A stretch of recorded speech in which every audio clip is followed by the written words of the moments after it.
This is the all-new generation 2024 Subaru Impreza. So, why does it look like the old one? That, dear viewers, is the burning question. Is this a case of marketing hyperbole, or does this new gen small car innovate and excite with lots of new stuff? Well, before we find out, don't forget to like, subscribe and leave a comment. And now, let's dig in.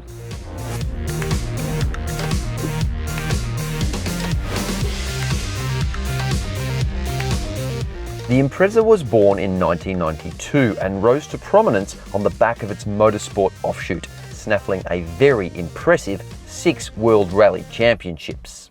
Despite all models having all-wheel drive, the vehicle now trades less on its rally routes, having killed off the manual and sedan versions of Impreza as well.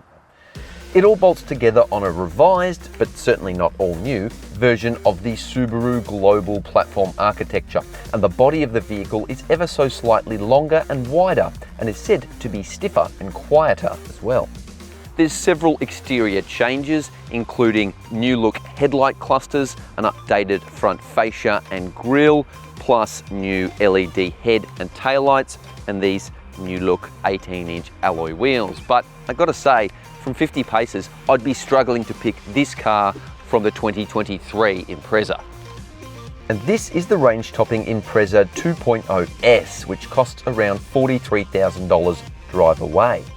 It comes with an industry-standard 5-year warranty. Service costs aren't as low as Toyota, and you'll pay an average of $475 per annual service. Rivals include bestsellers like the Toyota Corolla, Mazda 3 and Hyundai i30. But none of these offer all-wheel drive in base, mid or even up-spec models. Only the GR has all-wheel drive, but that costs $64,000. Along with the all-wheel drive system, the Impreza has another Subaru calling card, a flat 4-cylinder petrol engine. This gives it a point of difference and a smidge more character than most of its rivals that run more conventional inline 4-cylinder petrol engines. The engine is virtually unchanged from the previous generation, with the same power, torque and internal dimensions. So, is Subaru trying to save some coin perhaps, diverting funds into the next 7th generation model, which probably won't come out until 2030?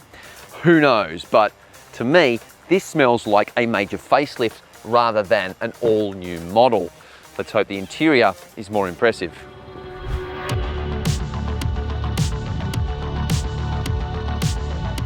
Okay, so the 11.6-inch digital display is what really grabs your attention when you first get in the car. But the overall interior, some of the smaller details have an uncanny resemblance to the previous model. The admittedly intuitive steering wheel, for instance, is exactly the same.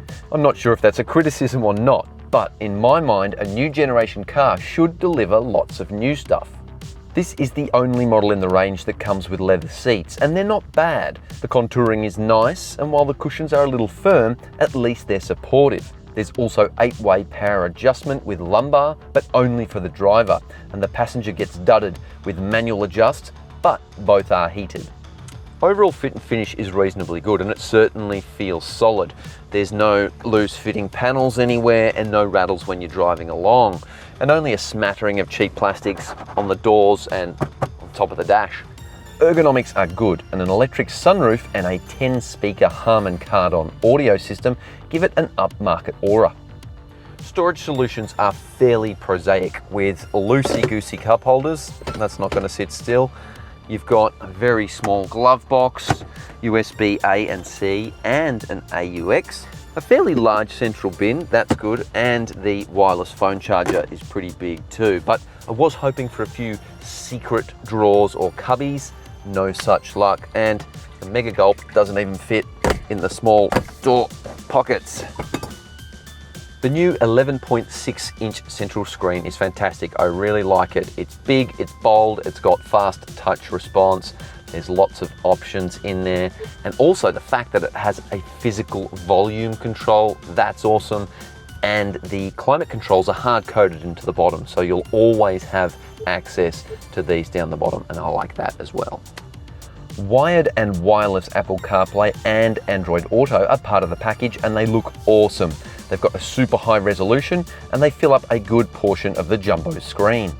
Unlike the other two Impreza model grades, this one comes with inbuilt GPS sat-nav, supplied by TomTom, but it's nothing special, and the voice recognition is hit and miss. Please say a command. Take me to Punt Road, come on. Cullum Road. Cullum, now would you like to start route guidance to the street centre? No. You get a good amount of gear for your dollar, but there's a couple of glaring omissions, chief among them a digital instrument display. Some buyers will prefer the traditional analog dials, which are simple and effective, but there is a little 4.2-inch trip computer in the middle, and the tiny font used on that can be quite hard to read. The reversing camera has a fisheye lens on it, so it gives you quite a wide-angle view, and it has reasonable visual sharpness, while the overhead 360-degree view is a helpful addition as well. The 2024 Subaru Impreza has not yet been assessed by ANCAP, but it comes with 9 airbags and a good level of safety technology. The back seats are a little Spartan compared to more modern rivals. I love the fact you've got twin USB ports here, USB-C and USB-A, so different cables, different devices, everyone's got a charge port. But cardinal sin, no air vents for the back seat. Subaru, very disappointed. Comfort levels are actually pretty good. I've got reasonable headroom and legroom, and the seats themselves are comfortable and have a little bit of contouring too, so you sort of sit in it rather than on it, and I like that. You get a fold down armrest with cup holders, dual ISOFIX and triple top tether child seat anchorages, but little else.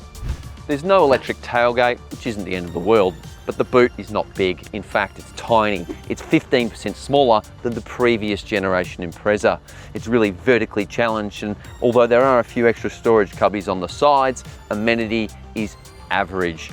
These tie-down points double as bag hooks, and you get 60/40 split folding rear seats and a space-saver spare wheel, but it all feels a little bit substandard. Well, apart from that big screen up front, it all feels a bit last generation. Funny that. Let's hope she can dance. Cue the driving music.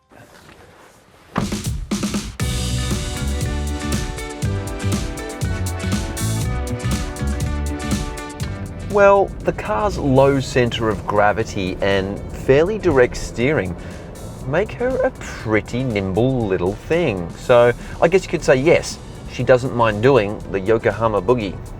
But like most Subaru flat fours, the engine is not a rapid revver and kind of feels lethargic towards the top of the rev range. It's pretty zippy off the line, up to about 60 or 70 kilometers an hour, but then things tend to drop off. The automatic CVT is also devoid of much character, as expected, although it is effective at nominal speeds and around town. As mentioned, the Impreza has sound chassis dynamics, and unlike its rivals, it has a somewhat mechanical, almost analog feel to its motility and the way it drives, and I really like that. The all-wheel drive system adds confidence on dirt roads and when it rains, providing sure-footed all-wheel drive road holding. Ride quality is fairly balanced, the suspension easily smoothing out poor quality roads and potholes. This makes it a great country road tourer, but another thing I have noticed is that it doesn't settle quite as promptly after going over bigger potholes and over speed bumps as some of its rivals. Subaru reckons changes to the platform architecture, chiefly around a refined inner frame, are designed to increase body rigidity while making the cabin a bit quieter. It's impossible to say without a back-to-back test, but there is a little bit of wind noise around the A-pillar and the mirrors at freeway speeds, 100 k's plus. And when you nail the throttle, that engine can get pretty loud, monotonous droning, and it certainly doesn't feel peaceful, I'll tell you that much. When it comes to fuel efficiency, the bland CVT does a good job, but as is often the case, the claimed versus real-world fuel consumption figures do not match up, not even close. Apart from that fairly chunky rear pillar, which is fairly standard on most hatchbacks, visibility and sight lines from the driver's seat are not too shabby, although I will say this low seating position can make things feel a little bit claustrophobic when you're on the freeway surrounded by a forest of SUVs and trucks. Overall, driving the Impreza is mostly effortless, if dull. The dated engine and soulless CVT are enough to make colourless EVs look vibrant. It's a strange case of 2 steps forward, 1 step back for the allegedly all-new Impreza. The cabin is a bit nicer, the mega touchscreen the hero, but the boot is smaller, the powertrain is largely unchanged, and remarkably underwhelming. The rest of the report card, including safety and tech, is pretty good. But I was really hoping for more. There's nothing innovative or exciting here. And it kind of feels like Subaru's made a few fumbles lately. It killed off the WRX STI, and now we have this lukewarm, soft evolution of its iconic small car. There's no deal-breaking flaws here, but unless you're a rusted-on Subaru loyalist, I would highly recommend trying before buying the new Impreza. Thanks for watching, hope you enjoyed the video, and don't forget to like and subscribe for more videos, and let me know what you think. Has Subaru lost its way? Have your say in the comments below.